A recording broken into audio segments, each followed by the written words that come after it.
भी कहेंगे पुरस्कार हो, ये तो हमारा 144 वर्ष में प्रयागराज आए हैं, गंगा नहाए, बहुत व्यवस्थित है। हम लोग क्या आया है 24 साल के पहले भी हम लोग नहाए थे। हम सब पहले भी आप लोग आके नहा चुके हैं? हाँ, पहले भी आ चुके हैं। हाँ। नेपाली जो श्रद्धालु हैं नेपाल से आए हैं और करीब उनका अनुमान है कि 70 लाख लोग अब तक नेपाल से यहाँ पहुँच करके आस्था की डुबकी लगा चुके हैं। हालांकि जो भारत सरकार का जो प्रशासन का आंकड़ा है वो 50 लाख से ज्यादा आंकड़ा है। जो नेपाल दूसरा ऐसा देश है जिसके जो नागरिक है सबसे बड़ी संख्या में कुंभ में पहुंचे, आस्था की डुबकी लगाए हैं। यहाँ पर हमने पाकिस्तानी नागरिकों से भी मुलाकात की थी, वो भी। तो ये सब फिलहाल के लिए बुलेटिन बस इतना ही। आगे देखिए लास्ट की बात सहयोगी अनुराग दीक्षित के साथ। को पावर्ड बाय कैच मसाले, क्योंकि खाना सिर्फ खाना नहीं होता। असली खबर, भरोसे की मुहर, लाख टके की बात अनुराग दीक्षित के साथ। नमस्कार, शाम के 7 बजने को है। आप देख रहे हैं लाख टके की बात। मैं हूं आपके साथ अनुराग दीक्षित। अगले 1 घंटे देश और दुनिया की हर जरूरी खबर आपको दिखाएंगे विस्तार से। शुरुआत हेडलाइंस के साथ। प्रस्तुत करता पेट सफा आयुर्वेदिक चूर्ण, पेट सफा हर रोग दफा। सह प्रायोजक जॉली वासीन कैप्सूल और जेल, बवासीर का बिना ऑपरेशन आयुर्वेदिक इलाज, असर पहले दिन से। जॉली वासीन कैप्सूल और gel. Kidney fail, cancer, HIIMS hospital 885889 885889 और SBI fee scam safe. PM Modi के प्रधान सचिव 2 बनाए गए RBI के पूर्व गवर्नर शक्तिकांत दास। कैबिनेट समिति ने शक्तिकांत दास की नियुक्ति पर लगाई मुहर। फुल एक्शन में दिल्ली की सीएम रेखा गुप्ता। 25 फरवरी को विधानसभा में कैग रिपोर्ट पेश करने का फैसला। 24 फरवरी से शुरू हो रहा है विधानसभा का सत्र। सरकार और प्रदर्शनकारी किसानों के बीच बैठक जारी। चंडीगढ़ में हो रही है मीटिंग। कृषि मंत्री शिवराज सिंह चौहान भी मौजूद। नासिक के द्वारका में अवैध धार्मिक ढांचे पर चला बुलडोजर। विरोध, हंगामे और तनाव के बीच इलाके में लगाकर बीजेपी अध्यक्ष जेपी नड्डा ने संगम में लगाई डुबकी। सीएम योगी आदित्यनाथ भी रहे मौजूद। महाकुंभ में अब तक 60 करोड़ से ज्यादा लोग लगा चुके हैं। तो राष्ट्र की बात में सबसे पहले बात कुदरत के कहर की।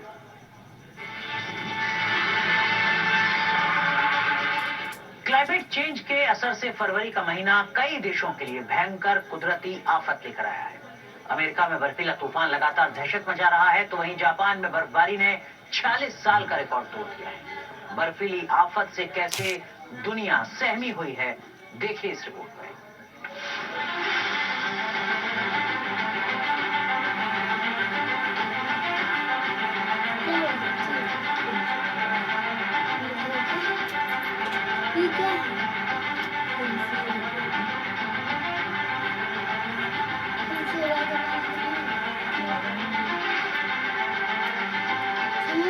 आसमान से बरसता सफेद कोहरा, बर्फीले तूफान से सहम गया सुपर पावर। बर्फीली कयामत से बेहाल हुआ जापान। अमेरिका से लेकर जापान तक फरवरी में हो रही बर्फबारी पूरी दुनिया को हैरत में डाल रही है।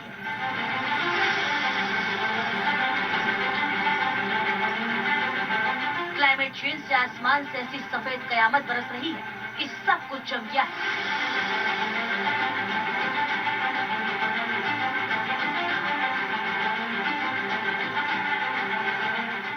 शहर के शहर बर्फ में दब गए हैं।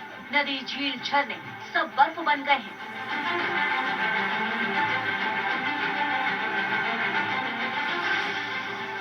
घर, गाड़ियों, सड़कों, पेड़ों का बर्फ में नामो निशान गुम हो गया है।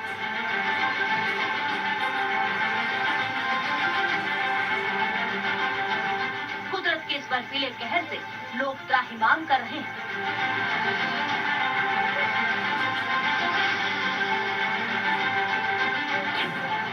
आखिर इस बर्फीली आफत की वजह क्या है? क्यों अमेरिका और जापान में बर्फबारी रिकॉर्ड तोड़ रही है? बर्फीले ब्लास्ट की इस मिस्ट्री को सुलझाने की कोशिश करेंगे लेकिन उससे पहले भीषण बर्फबारी की उन तस्वीरों को देख लीजिए जिन्हें देखकर ही कपकपी छूट रही है। ये तस्वीर अमेरिका के कोलोराडो इलाके की है, जहां बर्फीले तूफान से 1 फीट से ज्यादा बर्फबारी हुई है। गाड़ियां बर्फ की आगोश में समा गई हैं।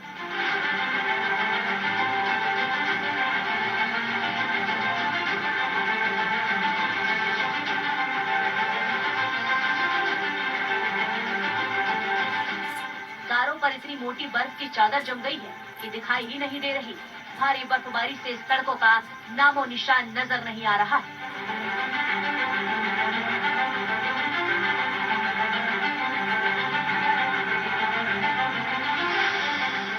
पूरा शहर बर्फ में दबा नजर आ रहा है। हर तरफ सिर्फ बर्फ ही बर्फ नजर आ रही है। बर्फबारी से हाईवे भी खतरनाक हो गए। इंटर स्टेट हाईवे 70 बंद हो गया है।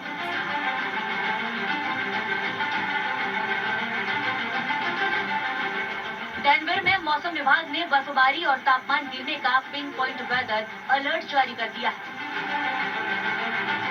नॉर्थ कैरोलिना में भी बर्फीले तूफान से तापमान इतना कम हो गया है कि शहर के बीचों बीच बना यह फव्वारा ही जम गया है।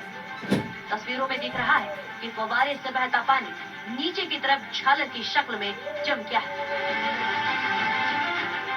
जानकारी के मुताबिक नॉर्थ कैरोलिना के दक्षिणी इलाके में तापमान 10 से 20 डिग्री तक नीचे गिर गया है। बर्फीली हवाओं ने लोगों को घरों में दुबके रहने को मजबूर कर दिया है। अमेरिका का न्यूयॉर्क भी बर्फबारी से कई दिनों से बेहाल है। यहाँ लगातार बर्फबारी हो रही है। न्यूयॉर्क के ओसोगैवो और अल्टमार शहर में रिकॉर्ड तोड़ बर्फबारी हुई है। सब कुछ बर्फ में दब गया है। सॉल्ट लेक सिटी से यूटा तक भी बर्फबारी से हाईवे पहाड़ सब सफेद हो गए। कई जगह लोग बर्फ से पटी सड़कों पर और मैदानों में खेलते नजर आ रहे हैं।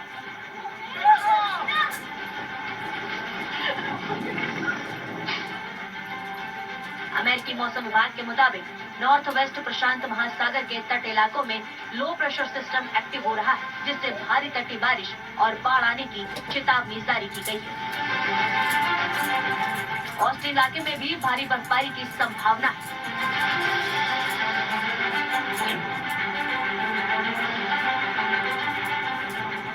आसमान से बरसती बर्फीली कयामत की तस्वीर जापान के सुकायू शहर की है, जहां बर्फबारी ने 46 साल का रिकॉर्ड तोड़ दिया है। यहाँ साल 1989 के बाद दूसरी बार 5 मीटर से ज्यादा बर्फ गिरी है। पूरा शहर बर्फ में दब गया है।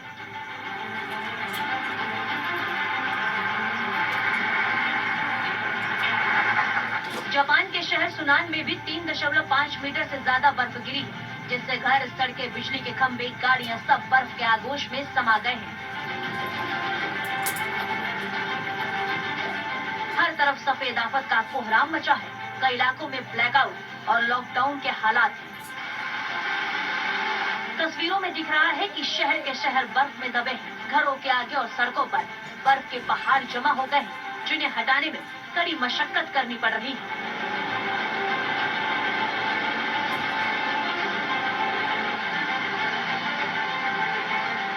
शहर की सड़कों, रेलवे ट्रैक भी बर्फ में दबे नजर आ रहे हैं। बर्फ से दबे रेलवे ट्रैक पर ही ट्रेन चल रही है। जापान के मौसम विभाग के मुताबिक पूरे उत्तरी इलाके में बर्फीले तूफान ने कहर मचाया है। भारी बर्फबारी से अवलांच आने की चेतावनी जारी की गई है। जापान सागर से सटे इलाकों में भयंकर शीतलहर चल रही है। मौसम वैज्ञानिकों के मुताबिक अमेरिका से लेकर जापान तक फरवरी में हो रही इस भीषण बर्फबारी की वजह आर्कटिक से आ रही ठंडी हवाएं और समंदर की गर्म हवाओं का मिश्रण है। अमेरिका में ये लेक इफेक्ट बर्फबारी कर रहा है, तो जापान सागर में नमी से बर्फीले बवंडर की स्थिति बना रहा है। भारी बर्फबारी के साथ साथ मौसम में बदलाव की तस्वीरें अर्जेंटीना से भी सामने आई, जहां अचानक ओलों की आफत आसमान से बरस रही है। अर्जेंटीना के मार लेट प्लाटा शहर में ओलों की ऐसी बरसात हुई कि लोग सहम गए। तस्वीरों में दिख रहा है कि आसमान से बड़े बड़े ओले गिर रहे हैं। पूरा इलाका ओलों की बारिश से सफेद हो गया है। ओलों का आकार देखकर लोग हैरान हैं। Chief news nation. भारत में भी पहाड़ों पर हो रही भारी बर्फबारी की वजह से एक बार फिर ठंड बढ़ गई है। जम्मू कश्मीर से लेकर हिमाचल तक भारी बर्फबारी ने लोगों की मुसीबत बढ़ा दी है। शिमला में मौसम विभाग ने ऑरेंज अलर्ट जारी किया है, तो वहीं जम्मू कश्मीर के ऊंचाई वाले इलाकों में भारी बर्फबारी ने बर्फीला आपातकाल लगा दिया है।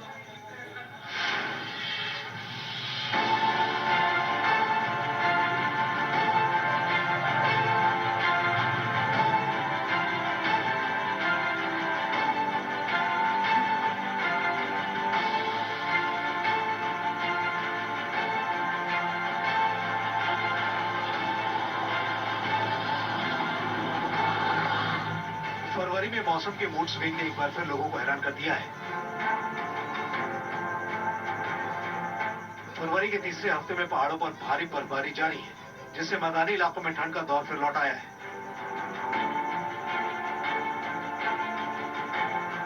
जम्मू कश्मीर से लेकर हिमाचल तक बर्फबारी हो रही है, जिससे वादियों से लेकर मैदानों पर बर्फ की चादर बिछ गई है।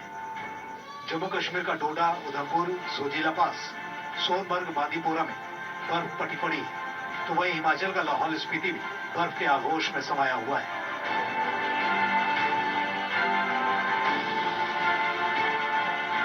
जम्मू कश्मीर में पिछले 3 दिनों से जारी बर्फबारी ने आम जनजीवन पर ब्रेक लगा दिया है। डोडा और उसके आसपास का पूरा इलाका बर्फबारी से ढक चुका है।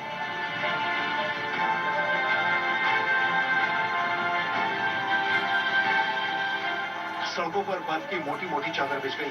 भारी बर्फबारी की वजह से हाईवे ठप हो गया है। बीआरओ की टीम बर्फ को हटाने का काम कर रही है, जिससे केशवाना रोड खोला जा सके।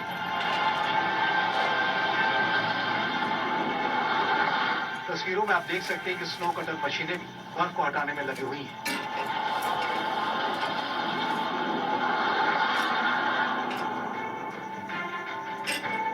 बर्फ में लिपटी समाई जन्नत अब और भी खूबसूरत दिख रही है।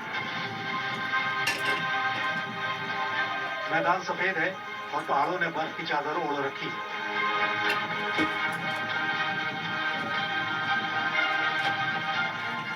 लेकिन ताजा बर्फबारी घाटी में अब मुसीबत का सबब भी बन रही है। हाईवे पर 5 से 6 फुट तक बर्फ जमी हुई है।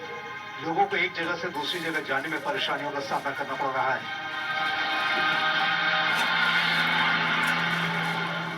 मशीनें रास्ता साफ करने में जुटी, जिससे ट्रैफिक को सामान्य किया जा सके।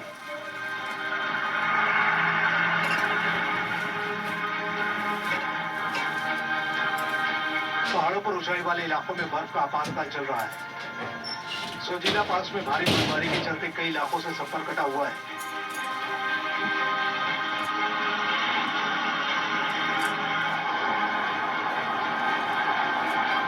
हाईवे ठप है, जिससे लोगों की परेशानियां और बढ़ गई हैं। हालांकि बीआरओ की टीम बर्फ को हटाने की में जुटी है। सोजिला दर्रे के आसपास 6 से 10 फुट तक बर्फ जमी हुई है। पूरा इलाका बर्फिस्तान बना हुआ है।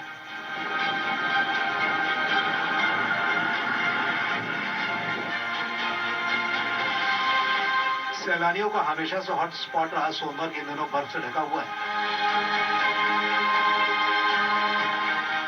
भारी बर्फबारी के बाद से यहां पर 10 से 12 फीट तक बर्फ जमा हो गई है।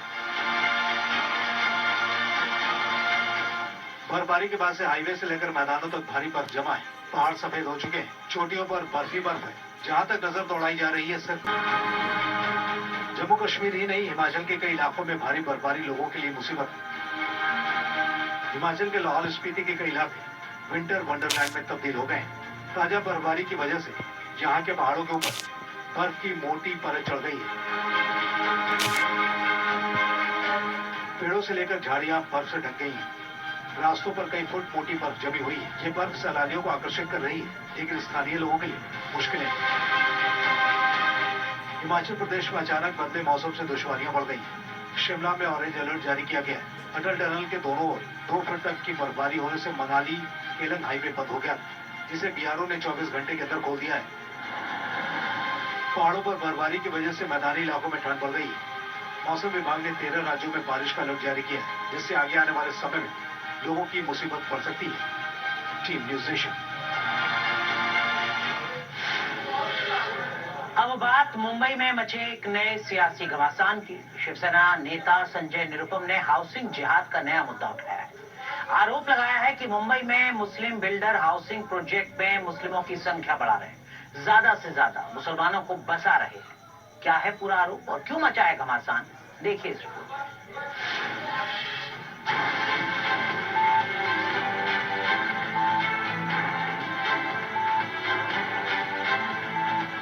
पहले लव जिहाद, फिर लैंड जिहाद और अब हाउसिंग जिहाद के नए शब्द पर सियासी घमासान मच गया है।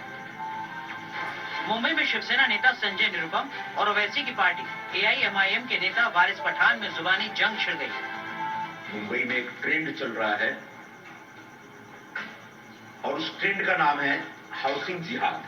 झूठ बोलते हैं, बकवास करते हैं, फालतू बातें करते हैं ये लोग। पहले लेके आ गए लव जिहाद है, फिर लैंड जिहाद आ गया, फिर वोट जिहाद आ गया और हाउसिंग जिहाद। अरे इनको जिहाद का मतलब भी मालूम है क्या?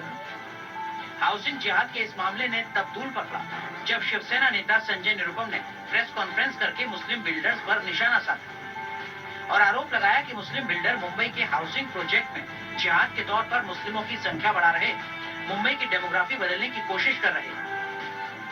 मुंबई में एक ट्रेंड चल रहा है और उस ट्रेंड का नाम है हाउसिंग जिहाद। मुंबई में एसआरए के माध्यम से जो रीडेवलपमेंट के प्रोजेक्ट्स चलाए जा रहे हैं उसमें हाउसिंग जिहाद हो रहा है। आप पूछेंगे हाउसिंग जिहाद क्या है?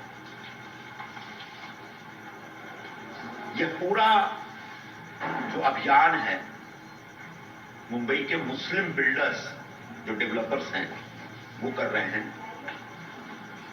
वो एक पर्टिकुलर स्कीम ले रहे हैं और फ्रॉडुलेंटली उस स्कीम में नंबर ऑफ हटमेंट्स बढ़ा करके उनको मुस्लिम लोगों के नाम पे अलॉट कर रहे हैं।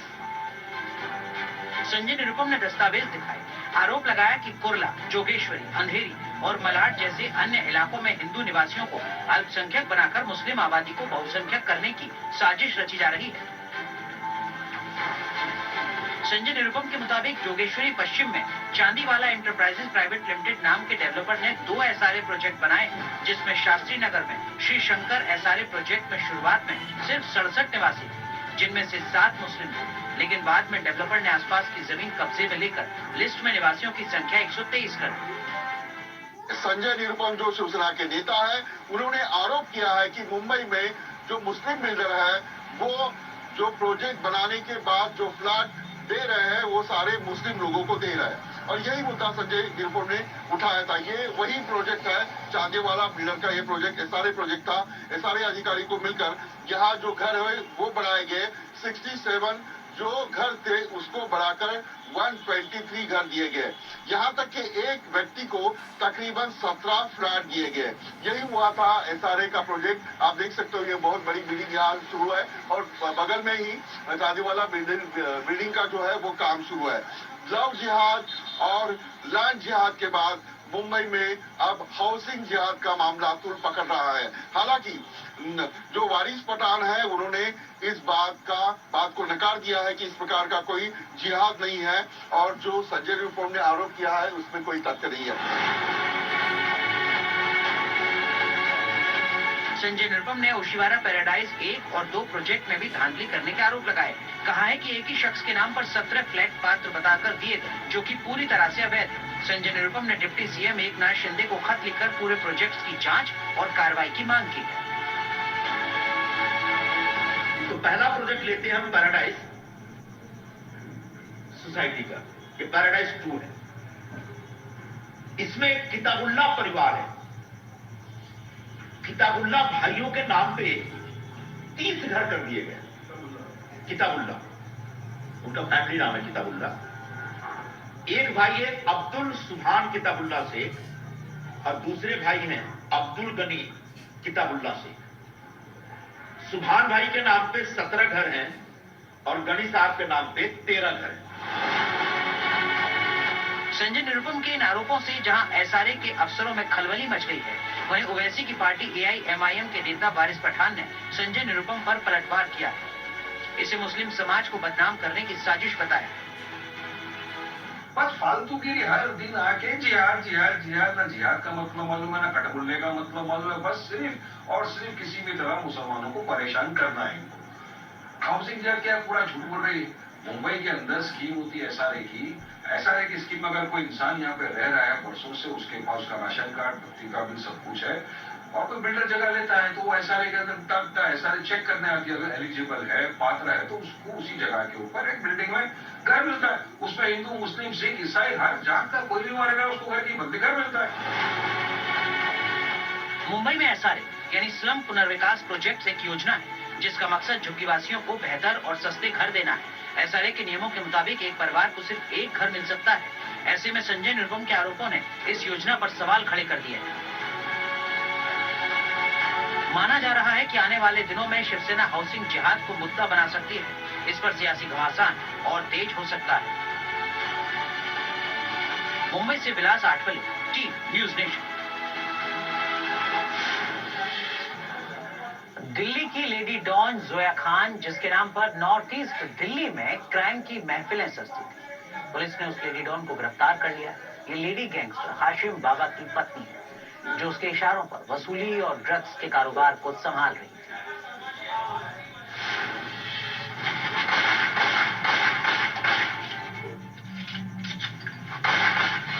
जोया खान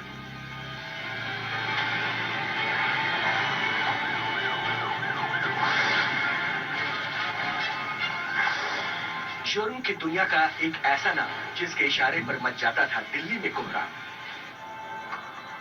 वही जोया खान जो जराइम की दुनिया में दिल्ली की लेडी डॉन के नाम से मशहूर है।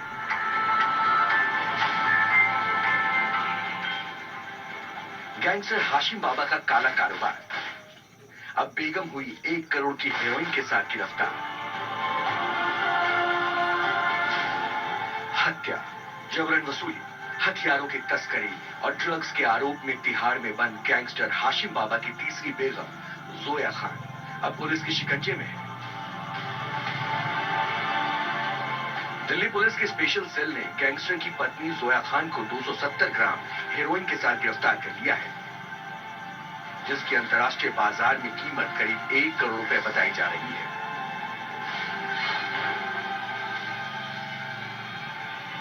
जोया खान 20 फरवरी की रात को 270 ग्राम हीरोइन लेकर दिल्ली के वेलकम इलाके में पहुंची थी। सूत्रों की माने तो जोया खान ने ये हीरोइन यूपी के मुजफ्फरनगर से लिया था और इस ड्रग्स की सप्लाई जो है वो वेलकम में ही कर दी थी। लेकिन इसके पहले ही दिल्ली पुलिस के स्पेशल सेल को इसकी भनक लग गई थी। स्पेशल सेल ने जोया खान को रंगे हाथ पकड़ने के लिए जाल बिछाया था। जैसे ही जोया खान वेलकम इलाके में पहुंची, दिल्ली पुलिस के स्पेशल सेल ने जोया खान को रंगे हाथों पकड़ लिया। पुलिस को लंबे समय से शक था कि वो हाशिम बाबा के गैंग को ऑपरेट करती है, लेकिन पुख्ता सबूत नहीं होने की वजह से कोई ठोस कार्रवाई नहीं कर रही थी। जोया खान की चालाकी और हथकंडे के आगे पुलिस बेबस थी, क्योंकि जराइम की दुनिया में रहने के बावजूद वो कभी अंडरग्राउंड नहीं रही।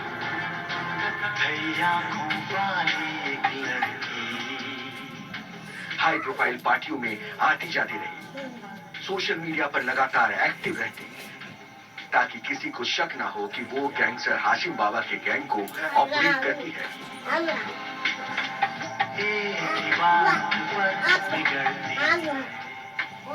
दिल्ली की लेडी डॉन जोया खान के हर एक मोमेंट पर दिल्ली पुलिस नजर बनाए हुई थी।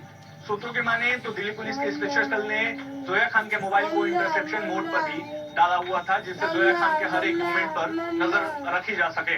आपको बताएं कि जोया खान लगातार हाशिम बाबा गैंग के गुर्गों के साथ टच में थी। यहाँ तक कि कई तस्वीरें जोया खान की जो है वो इन गुर्गों के साथ सोशल मीडिया पर भी नजर आई थी। जेल में बंद हाशिम बाबा गैंग को इस कदर जोया खान संभाल रही थी कि किसी को भनक तक नहीं लग सके। लेकिन दिल्ली पुलिस लगातार कई महीनों से, कई सालों से जो है वो इस लेडी डॉन को पकड़ने की कोशिश में थी। लेकिन जोया खान हर एक मामले में दिल्ली पुलिस शिकायत की है। पुलिस पूरे मामले की जांच में जुटी है। एक और बाइक जिसकी पिटाई हुई है,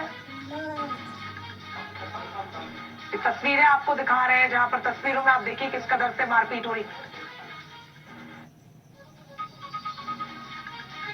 तो ये नोएडा के छजारजी में बीच सड़क पर एक युवक को कुछ लोगों ने जमकर पीटा है। 2 युवक और युवतियों ने मिलकर एक व्यक्ति की जमकर पिटाई की है। मारपीट की पूरी घटना सीसीटीवी में कैद हो गई। नोएडा के थाना सेक्टर 63 का ये पूरा मामला बताया जा रहा है, जहां पर ये मारपीट हुई है। बीच सड़क पर युवक की देखिए पिटाई कर दी गई, जिसके बाद वहां पर स्थिति तनावपूर्ण हो गई। नोएडा से बीच सड़क पर युवक की पिटाई का ये बड़ा मामला सामने आया है। और अब खबर यूपी के बागपत से, जहां पर अनियंत्रित कार सड़क किनारे नाले में जा गिरी। कार सवार को फिटनेस, हड्डियों की मजबूती, मांसपेशियों की ताकत और शक्ति के लिए भी अच्छी है। रिसर्च में दावा ये तस्वीरें आपको दिखा रहे हैं, बेहद दर्दनाक तस्वीरें, भीषण आग की तस्वीरें महाराष्ट्र के पिंपरी चिंचवड से, जहां पर देखते ही देखते ये देखिए आग जो है विकराल रूप धारण कर लेती है। हालांकि वक्त रहते फायर ब्रिगेड की टीम वहां पर पहुंची है और आग बुझाने की कवायद में जुटी है। उससे पहले जो स्थानीय लोग वहां पर इकट्ठा हुए थे, उन्होंने भी आग बुझाने की कोशिश की, लेकिन आग काफी ज्यादा बढ़ चुकी थी। उसके बाद फायर ब्रिगेड को जानकारी दी गई और वक्त रहते देखिए फायर फाइटर्स पहुंचे हैं और आग बुझाने की कोशिश लगातार की जा रही है। तो महाराष्ट्र के बड़ा हादसा हो गया। ये आसमान में जुए सतवारी बता रहा है कि कितनी भयावह पूरी आग रही। दमकल विभाग की कई गाड़ियां आग बुझाने में जुटी हुई।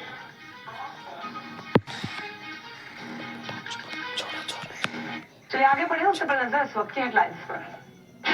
प्रस्तुत करता Hamdard foods India, trusted since 1906।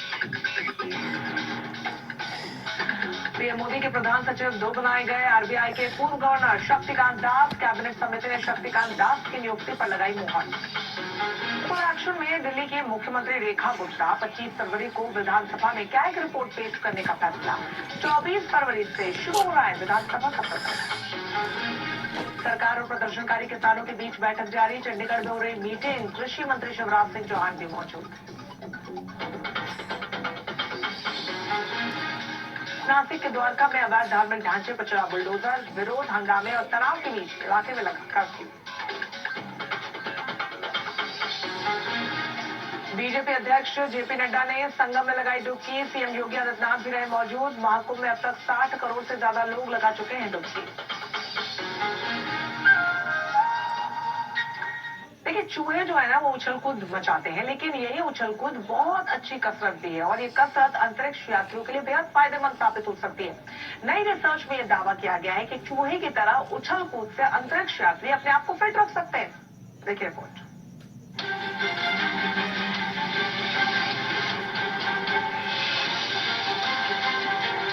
चूहों का उछलना कूदना आम है, लेकिन चूहों की उछल कूद अंतरिक्ष यात्रियों के लिए बड़ी काम की साबित हो सकती है। उछलते कूदते चूहे अंतरिक्ष यात्रियों के लिए कसरत करने के तरीके बदल सकते हैं। उछलने कूदने वाले चूहे चंद्रमा और मंगल पर अंतरिक्ष यात्रियों को सेहतमंद बनाए रखने में मदद कर सकते हैं। ये बातें आपको हैरान करती हूँ, लेकिन नई रिसर्च में जो खुलासा हुआ है वो चौंकाने वाले हैं।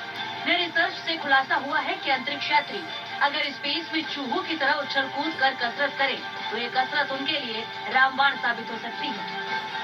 अमेरिका में कूदने वाले चूहों पर रिसर्च की गई है कि जिसमें इस बात का खुलासा हुआ है कि अंतरिक्ष यात्रियों को भी अंतरिक्ष में उछल कूद जैसी कसरत करनी चाहिए। मैगजीन एनपीजे माइक्रोग्रेविटी में प्रकाशित रिसर्च पेपर में सुझाव दिया गया है कि अंतरिक्ष यात्री लंबी यात्राओं के दौरान मंगल और चंद्रमा पर कूदने वाले व्यायाम करके कार्टिलेज और जोड़ों के स्वास्थ्य को बनाए रख सकते हैं। जॉन्स हॉपकिंस यूनिवर्सिटी के खगोल शास्त्री और शोध वैज्ञानिक डॉक्टर मार्को चियाबर्ग के मुताबिक हैवी कसरत से सेहत संबंधी कई तरह की दिक्कतें आ सकती हैं। One thing is that what the astronauts do right now on the International Space Station is not helping. There is good evidence that astronauts, even after a period of a few months, experience the very early signs of osteoarthritis, and that is known from blood tests. So even if they spend more than 2 hours a day working out, doing running on a treadmill, biking on a stationary bike, and doing weights, that is not helping. So we need to find something else. Research के दौरान देखा गया कि 9 हफ्ते के कार्यक्रम के तहत चूहों में गाठिया के शुरुआती लक्षण दिखाई दिए, जैसे कार्टिलेज का पतला होना और सेलुलर क्लस्टरिंग का। इसके विपरीत जिन चूहों ने हफ्ते में 3 बार जंप ट्रेनिंग की, उसमें मुंह। रूस का शाहकार इतना ताकतवर है कि इस पर 12 टन तक के हेलीकॉप्टर लैंड कर सकते हैं। जाहिर है आर्कटिक में रूस की तैयारी, क्योंकि फरवरी का महीना जैसे जैसे बीत रहा है, जियोपॉलिटिक्स भी उतनी ही तेजी से बदल रही है। कभी इसको ढूंढते हैं। टेस्ट बर्फीले बवंडर ने किया। वो टैंक कई खासियत है, तो वही किसी भी मौसम में युद्ध करने में माहिर है।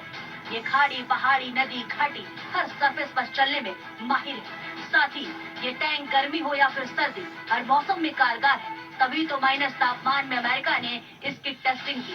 अमेरिका के M10 टैंक में 105 मिलीमीटर की बंदूक लगी होती है, तो वहीं 7.62 मिलीमीटर की मशीन गन से लैस है। इसके साथ ही इसमें .50 कैलिबर गन भी लगी है। ये टैंक मॉड्यूलर कवच से लैस है। टैंक 800 हॉर्स पावर के डीजल इंजन से चलता है। इसकी खूबियों से लैस टैंक को अमेरिका युद्ध के लिए तैयार कर रहा है। सवाल यही है कि क्या अमेरिका इतनी सारी तैयारी ग्रीनलैंड के लिए कर रहा है, क्योंकि ग्रीनलैंड में तापमान -40 डिग्री तक पहुंच जाता है, जहां चारों तरफ बर्फ ही बर्फ रहती है। आर्कटिक दुनिया की सबसे सर्दी वाली जगह मानी जाती है। जानकार बता रहे हैं कि ट्रम्प प्रशासन M10 टैंक को ग्रीनलैंड में तैनात करने से पहले उसकी सारी टेस्टिंग करना चाहता है, जिससे बाद में कोई परेशानी न हो।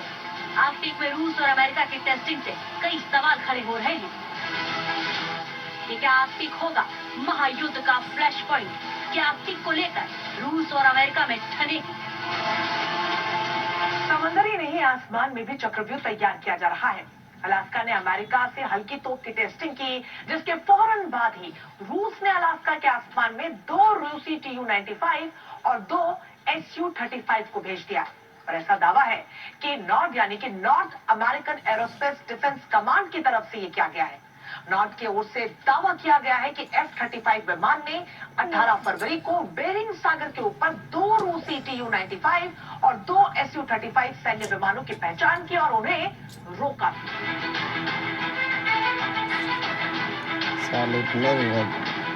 हमें लगता है कि साले इसमें चल रहा है।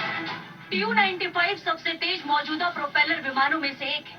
ये बहुत ही भारी विमान होता है। इसकी स्पीड करीब 1000 किलोमीटर प्रति घंटा है। Tu-95 सोवियत रूस के जमाने का एयरक्राफ्ट है। रूस के पास आज भी करीब 60 Tu-95 एयरक्राफ्ट है, जो Kh-55 मिसाइल दागने में सक्षम है। Tu-95 एयरक्राफ्ट की लंबाई करीब 46 मीटर है। यह 4 बड़े टर्बोप्रॉप इंजनों द्वारा संचालित होता है। इसमें काउंटर रोटेटिंग प्रोपेलर होते हैं। अलास्का में जिस तरह से रूस ने Tu-95 एयरक्राफ्ट को भेजा, उससे एक बात तो क्लियर है कि आर्कटिक को लेकर रूस और अमेरिका में ठन सकती है, क्योंकि आर्कटिक में अमेरिका अपना दबदबा बढ़ाना चाहता है। इसकी तैयारी में भी अमेरिका लगा है और यही बात पुतिन को परेशान कर रही है, क्योंकि आर्कटिक के बड़े हिस्से पर रूस दावा करता है। पुतिन भले ही यूक्रेन के साथ जंग में जुटे हैं, लेकिन वो अमेरिका और नाटो को काउंटर करने की तैयारी में भी लगातार जुटे हैं। पुतिन ने जब यूक्रेन के शहर निप्रो पर ऑर्शेनिक मिसाइल दागी थी, तब दुनिया दंग रह गई थी, क्योंकि इस मिसाइल की रफ्तार और मारक क्षमता बहुत ज्यादा है। पुतिन को अपनी इस मिसाइल पर काफी भरोसा है, तभी तो जब भी पुतिन को मौका मिलता है, वो ऑर्शेनिक का गुणगान करने से नहीं चूकते।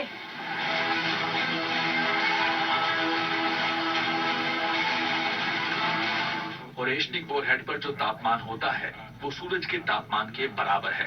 ऐसे वॉरहेड जिनके बारे में ये सोचा जाता था कि वो संभव है, अब वास्तविकता में बन गए हैं।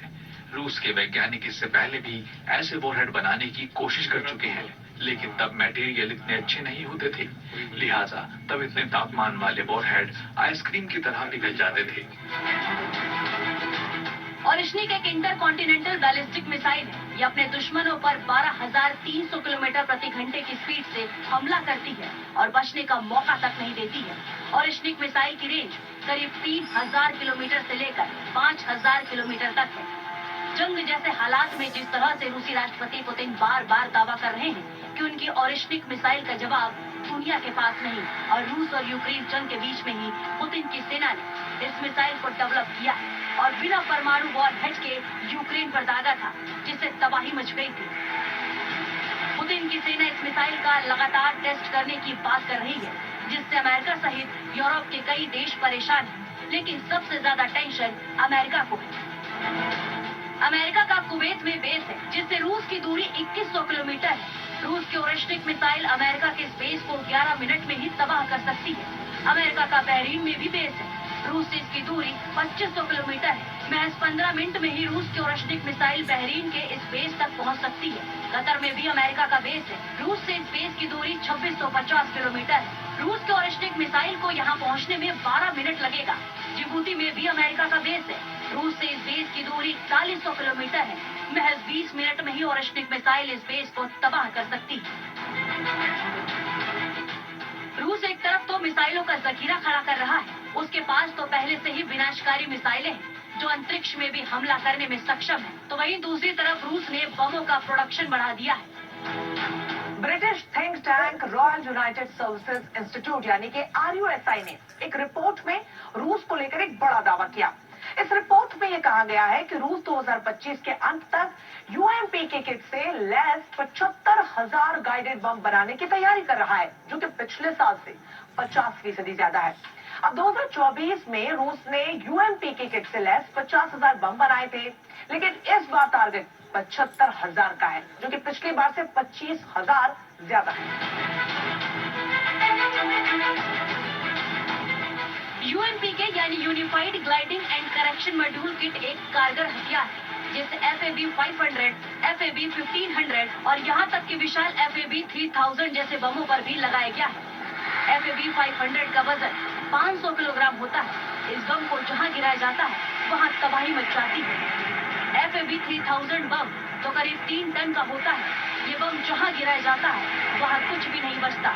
ये मोटे मोटे बंकर को भी तबाह कर सकता है। सुरंग को भी ध्वस्त करने का माता इस बम के पास है। रूस ने UMPK बम बनाने का जो टारगेट रखा है, अगर वो अचीव होता है तो रूस रोजाना 200 UMPK किट से लैस बमों की बारिश कर सकता है, और यही बात अमेरिका को भी परेशान कर रही है। आमतौर पर रूस की एयरफोर्स यूक्रेन के टारगेट के ऊपर फैब 500 हाई एक्सप्लोसिव बॉम्ब गिराती है। ये नॉर्मल आयरन बॉम्ब है जो कि ड्रॉप करने के बाद सीधा पृथ्वी के गुरुत्वाकर्षण की वजह से वर्टिकली नीचे जाकर टारगेट के ऊपर गिर जाते हैं। लेकिन अब रूस की एयरफोर्स ने इसमें UMPK किट लगाना शुरू कर दिया है। इस किट को लगाने के बाद क्या होता है कि रिलीज के बाद बॉम्ब में विंग्स डिप्लॉय हो जाते हैं और उसमें एक गाइडेंस इनर्शियल नेविगेशन सिस्टम लगा हुआ है, जो कि बॉम्ब को टारगेट की तरफ 50 से 70 किलोमीटर की तरफ ग्लाइड करके ले जाता है। शुरुआती दौर में इसमें इनर्शियल नेविगेशन सिस्टम काम करता है और टर्मिनल फेज में यह GPS Russian GPS guidance system की मदद से टारगेट पर प्रहार करता है। रूस अपने विशालकाय बम को सुखोई 34 बम से गिरा सकता है, और जिस तरह से अमेरिका के राष्ट्रपति डोनाल्ड ट्रंप ग्रीनलैंड को लेकर एक्टिव मोड में हैं, लगातार बयान दे रहे हैं, उसकी वजह से पुतिन भी परेशान है, क्योंकि आर्कटिक में रूस का सबसे ज्यादा स्टेक दांव पर है, और यही वजह है कि पुतिन भी आर्कटिक को लेकर लगातार तैयारी कर रहे हैं। अमेरिका आर्कटिक पर 10% का दावा करता है, रूस आर्कटिक के 50% पर दावा करता है, कनाडा आर्कटिक के 25% पर दावा करता है, डेनमार्क आर्कटिक के 20% पर दावा करता है, और नॉर्वे आर्कटिक के 5% हिस्से पर दावा करता है। ग्रीनलैंड पर कब्जे की बात करके ट्रंप ने रूस और चीन जैसे देशों को मौका दे दिया है। रूस और चीन के बीच बढ़ते सुरक्षा सहयोग और मौजूदा हालात को देखें तो रूस आमतौर पर सैन्य के रूप से अधिक आक्रामक हो गया है। आर्कटिक में रूस और चीन की बढ़ती हलचल से कनाडा, डेनमार्क और नॉर्वे जैसे देशों ने आवाज उठाई। रूस की ओर